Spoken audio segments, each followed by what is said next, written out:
What's going on, guys? Rounded Tic Tac here, and welcome back to another video. And since we're covering all things Outriders on this channel, I figure we're gonna have to do patch notes as well. Did you say patch notes? I did say patch notes. So yeah, we have patch notes for a demo.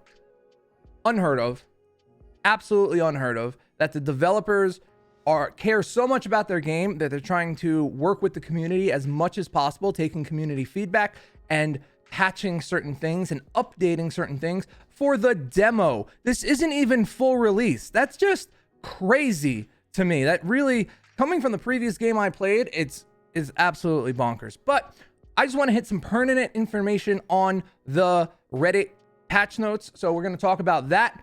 And then that's really it. But there's definitely some cool things and some changes that they made that you guys should know. So if you guys like all things Outriders, think about subscribing. It really does help out the channel. It really, really does.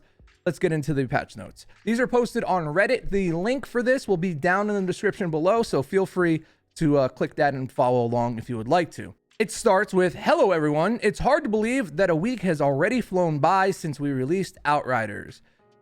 From the bottom of our hearts, thank you so much to everyone who has already taken their first steps into the world of Outriders.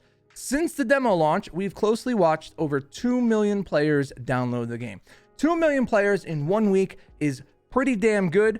It's not crazy, but it's pretty damn respectable. So I'm very, very happy that they've gotten that far so far in their first week. And that's with just the trailers and stuff coming out. Only this past week have I seen commercials and advertisements for the game. I haven't seen that up until last week. So good on them. And now they're going to hit on, a few more things. For a few short hours when the game launched, there were some connectivity issues that impacted players trying to access the game.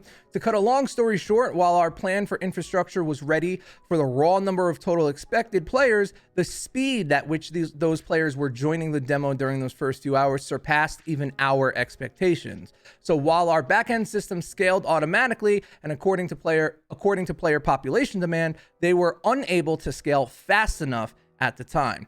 That's pretty cool to know. Again, transparency with these devs is like one of their main things. We kept everyone updated on the situation on Twitter, but they are also going to have a status page before the game when it goes live, which is pretty cool. The launch days also coincided with a temporary console service outage, which it did because the Xbox, I got a bunch of messages that Xbox players could not get onto the game, and they fixed those as well. Since launch, we have also been tracking issues and providing temporary workarounds for those that were able to recreate it on our side. These workarounds can be found here in the demo help and tracking thread, which is fantastic. If there are little workarounds so you can just try out the demo and see if the game's for you because it wouldn't boot or something like that, something unforeseen, they have a workaround for it, and that's pretty cool. Then the next section is what's next? What are our plans for the demo and for launch? As mentioned previously, any patches and changes for the demo need to be carefully balanced with our work towards launching the full game.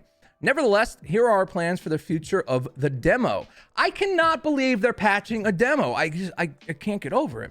Resolutions that apply to all platforms. Added a motion blur toggle, all platforms. This is something that's been asked from the community since the second the game came out. And they were originally going to do it on launch, and they're adding it to the damn demo. That's crazy. Made minor tweaks to the frame rate output for certain items, made improvements to cut down on the time it takes to matchmake on all platforms, made other minor improvements and fixes that aren't worth mentioning. Additional resolutions that apply to only PC. Fixed a crash that repeatedly occurred when opening an inventory screen. That happened to a few people, sent me messages on the Discord because I have the ambassador tag there. Improved subtitle display and fix a bug that deletes your gear, which happened to my pyromancer. So it's fixed. Cannot get over this. I cannot believe they're fixing these issues on a demo. Additional resolutions that apply only to Xbox. Fixed a menu prompt issue. Additional resolutions that apply only to PlayStation. Fix a store link button and fix a bunch of bugs. Let's move on to something else that is coming. Changes to the demo. A backend update to the demo will be done during a short maintenance on Friday, March 5th at 3 p.m. GMT. That is what? 11 a.m. Eastern Standard, I think. Don't quote me on that. Not 100% sure. in order to give you advance of notice of these changes. Some of these changes, specifically those related to enemies, are in response to feedback we've seen coming in from players, as well as what our own backend metrics are showing us. I'm sure their backend metrics are basically showing them to kill the captain 17 trillion times. I'm sure that's their only metric that they have. Other changes are intended to only affect the demo and may not be implemented in the full launch build. We would like to issue an explanatory note of caution before getting into these changes. While we have balanced the main game with certain progressive systems, this progression may be impacted by heavy farming of gear and or mods in the demo, as some players are front-loading a lot of progression, such as trying to fill their mod library or acquire multiple legendaries within the demo content already. Their experience of parts of the main game will be impacted. Of course, it's every player's decision on how to play the game for themselves, and we do not want to prevent people from farming the demo for gear if that's what they enjoy. However, we would like to ensure that this process is not overly simplistic, easy, or prone to exploitation. So they're basically saying like, hey, just FYI, if you front load all of the mods and all of the gear and all of the legendaries, you're not going to have as much fun as you would running through the story. Granted, looter shooters tend to be more focused on the end game, and maybe that's kind of an insight to the developer's mindset. Maybe they don't expect the end game to be as successful as they think. Maybe, but that's what you do in a looter shooter, man. You loot. What's changing? Change to the captains. The captain ability, Healing Light, will have its effectiveness reduced, so they probably will no longer full heal. From the Ashes and Phoenix Aura from the captains will have their cooldowns increased, because the cast time for them were like 1.5 seconds, and they can instantly kill you.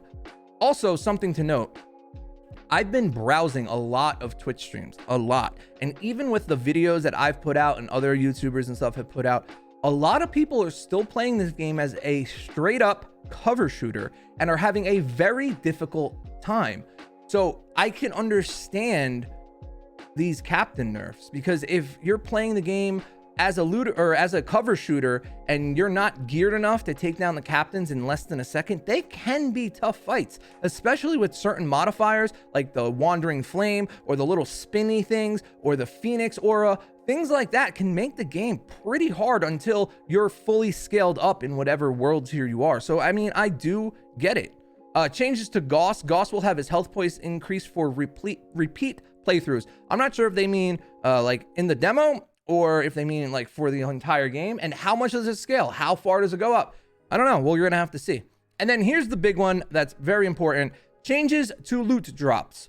While we do not want to prevent farming runs, we get it. The loot cave discovered via the triple chest run, as well as the store exploit, does not feel to be within the spirit of the game. To that end, we are redirecting farming efforts to mechanics in the game that will be more enjoyable for players to play throughout and repeat. So, number one, exploit on the vendors means the purple gear. The purple gear in the vendors was meant to supposed to be there, but it wasn't random enough. People have written down the times and know exactly on what character, what loot will be there. So they're getting rid of that. Epic items will no longer appear in shops and vendors within the demo. If you want to try to get an epic, you can try for the next 2 days and maybe you'll get lucky. Every single character is different. A big one though is chests will no longer drop legendary items, and they tell you why in just a second. And side quest rewards on repeat runs will now have a chance to drop legendary items. So that means grinding certain missions, certain side quests, like a bad day, for example, might be the new go-to farm. You kill the guy and loot the chest, and it has a guaranteed, not a guaranteed, but at least it's in the loot pool of you getting a legendary. Drop rates for enemies are not being changed. At this time, we feel that these are balanced quite well for the average player experience. Note that running this backend update now is also a way for us to preemptively ensure that such backend balancing can be straightforward, low impact method of also rectifying any excessive balance issues in the main game. So this is kind of like a precursor to what they might do coming down the line. Other notes and things we're addressing: camera shake during cutscenes. This is not something that we'll be able to address fully for the demo, but we are aware of the desire for players to see the shaking reduced. We believe that removing the 30 FPS restriction during these scenes will help reduce the impact of camera movement, but we are continuing to investigate what can be done here. At least they're addressing it, at least they're trying. Matchmaking. While the upcoming patch may help alleviate some issues, we are keeping a close eye on the time it takes to matchmake, and we're continually investigating where such matchmaking is taking longer than it should. The cover system. Since the demo launch, we have been paying special attention to all player feedback and have been reading discussions about the cover system in Outriders. While this is not something that we will be able to fix within the demo at this time, the main game will not only include a slew of bug fixes for many cover locations, but it also addresses and fixes a handful of systemic issues that are currently affecting the cover mechanic on a global level. The first 2 bullet points here, the first 3 bullet points here, are the main gripes I've seen of people negatively talking about this game. The game's been out a goddamn week, and they're already saying, hey, we're aware, we're gonna fix it. Think of any other game that has done that. I can't. The last game I played, I'm lucky if the devs talk to us every year. This is incredible. Items disappearing. This happened to me. This is an issue that we are treating very seriously and are doing our utmost to investigate. While our upcoming patch will address one bug causing this issue, we are continuing to track down other cases. And then, in the spirit of transparency, while we do not currently have a system in place that can automatically restore an affected player's complete inventory, our teams are nevertheless working hard to see what may be possible in the near future. I know Fortnite did have a system like that. Fortnite Save the World did have a system like that, so it is doable. They can do it. Once we have identified and resolved the underlying causes for the issue, as well as further investigated the feasibility of a restoration system, we will provide the community with an update. Please keep an eye out on social media, blah, blah, blah. And then cheating and players using obvious exploits. This is a big one for me personally. As a content creator, this is a big one. I don't think you're going to run into many cheaters. I played Borderlands 3 for about 300 hours and I ran into 2. And that's just randomly matchmaking with people. It is going to happen. They are going to ruin your time, but you can just leave the party. The big thing I'm worried about is just people promoting hacks on YouTube and Twitch and stuff like that. Oh, look at all these 9,000 legendaries I have. It takes the fun out of the game. It's just not the spirit of competition that I like. Cheating players and obvious exploits. We are aware of a handful of players who are using third-party software to alter the game files and save data in their favor. While we cannot go into details in order to not give such players an insight into our systems, we would like to assure all regular players that we are able to identify cheaters with relative ease via our backend system, and that their actions should not affect your regular playing or co-op experience.